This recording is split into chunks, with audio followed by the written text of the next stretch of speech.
fa mety zay le itenena koa rehefa mba miteny isika mba mifanaja fa za miteny aty aloha atya miresaky nareo ena de zavatra fanteneniko lasa tsy haino de lasa very 5 minutes andray tsika zao araka ny fefafatatsika mba hatongahy hoe ianina tiany sy teny ianina tsy teny président sy teny de tsy maintsy nataoko ny mikisevako le izy fa napagaga fotsiny ny anarany mpanohitra mandrakizay no voasariko voalohany tao anaty ty zavatra ary marina fa tsy tenin'Andriamanitra le izy raha lafa vavaka atao amin'Andriamanitra le izy fefanomeko anao ny io andraikitsy io napetrako tao aminao de engane ho mandrakizay anareo mpanohitra fa mandrakizay koa za hitondra ty fitondrany samy mitondra-bavaka andraso aloha mbola tsy nanome fitenenana anao azo vaty mahazo mipetraka anao andriamatoa lehibe ny mpanohitra misy satroka ato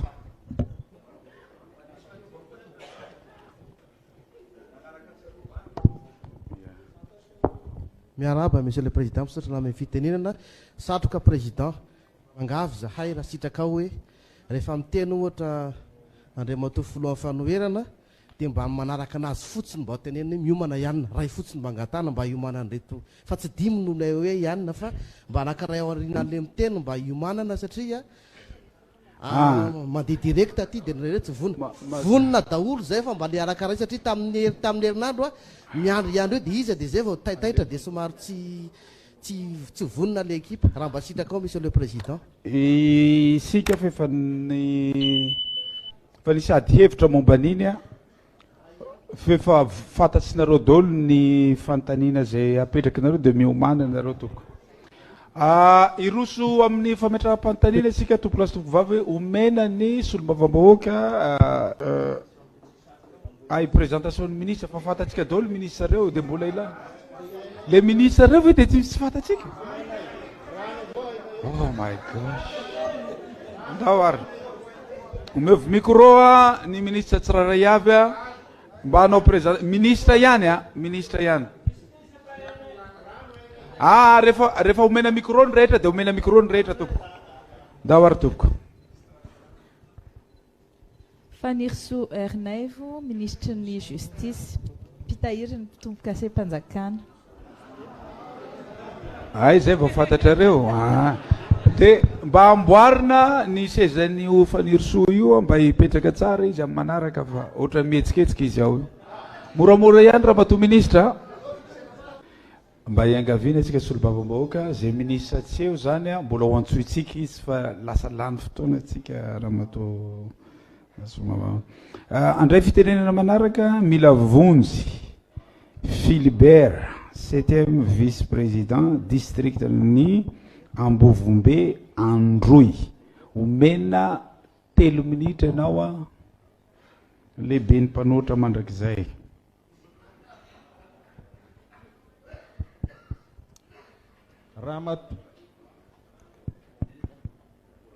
Ramatoa ministry ny fitsarana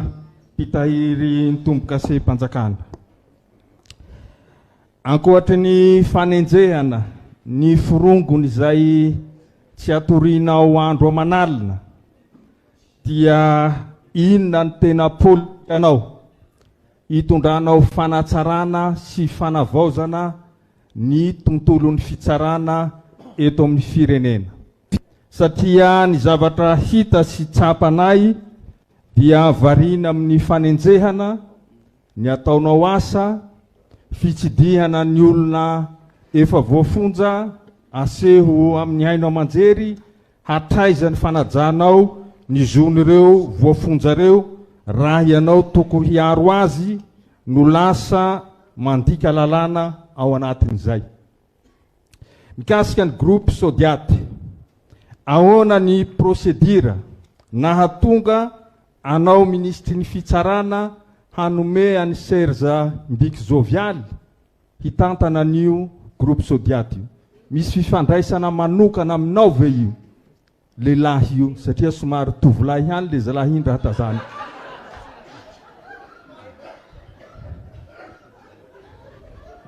tsy mbikiny anarany tsy imbik ny anarany Iza? imbik ato imbe ny anarany Serge Zovial. tsy imbik Serge Zovial. Tsy anarany zay? imbika manko ny tenenao ka imbika Ka mety resaka losa angamba satria imbika raha lahy tiako indrindra. Fa ity Serge Zovial ity no anontaniko ny ministra ny fitsarana Andriamatoa filohan'ny antenimieram-pirenena hoe misy fifandraisana manokana aminy ve satria somary tovolahy io aho le zalahy iny. Zay tapahanao ny resako teo dia dika zay misy solony igny.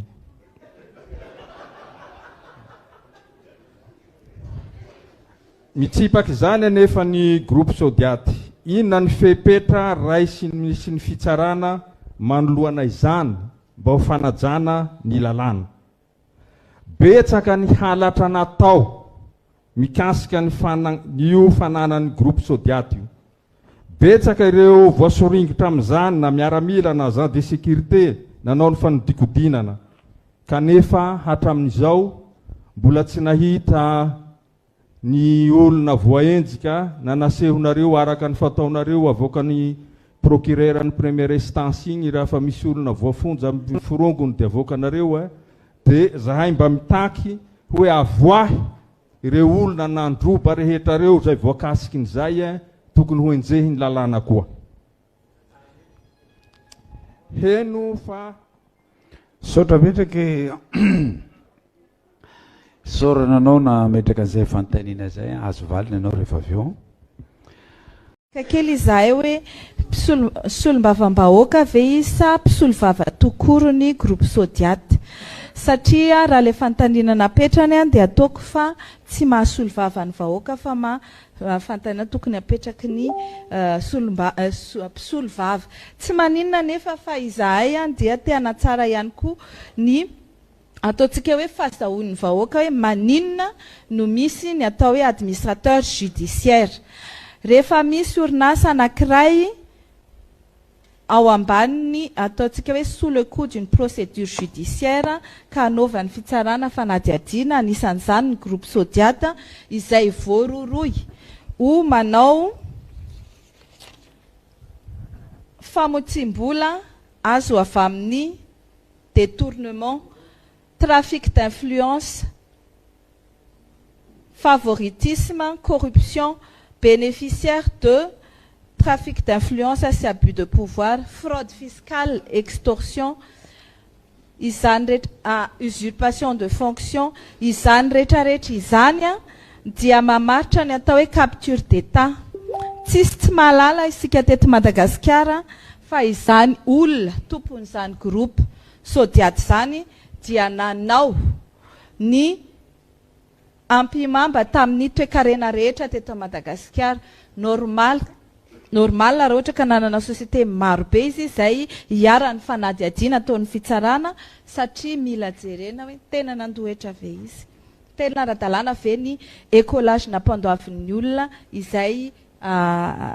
nangalany vola, tena ara-dalàna ve nanaova ny société écran manerana an'izao tontolo izao anisan'izany ao Maurice, misy famotsim-bola ve ireny zavatra ireny ka izany fanadihadiana izany dia miteraka fitohanan'ny fikirakirana ny orinasa satria ilay lehibe any orinasa dia voatazona any amponja any Maurice.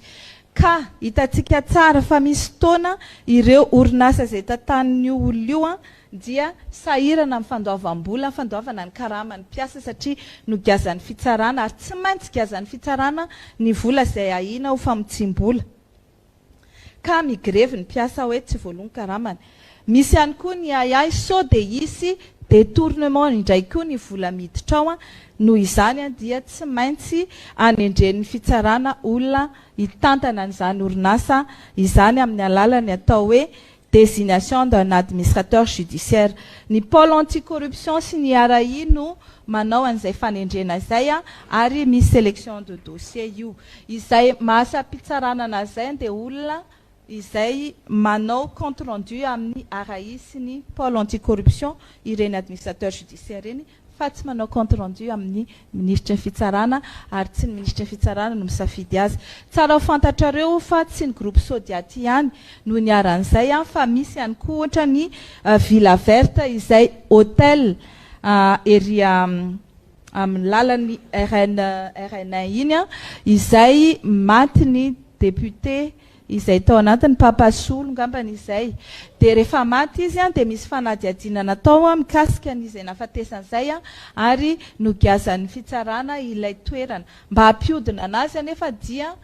nasiana administrateur judiciaire, zany hoe efa fanao io fa isika tsy mahafantatra. Ankoatran'ny Sodiaty de misy ihany koa ny administrateur judiciaire ao amin'ny polyclinique Ilafy satria hitantsika fa nimenimenina ny